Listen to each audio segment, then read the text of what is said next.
ছাড়া অগোছালো জীবনে কেন এসেছিলে সব সাজাতে? হায় কে জানে, সব গড়ে তুলে আবার ভেঙে দিলে নিজ হাতে।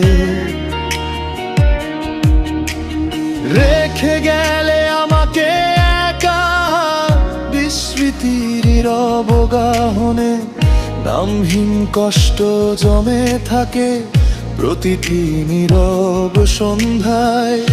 একটা কথাই ছিল বাকি, একটা স্বীকারোক্তি শুধু, তাতেই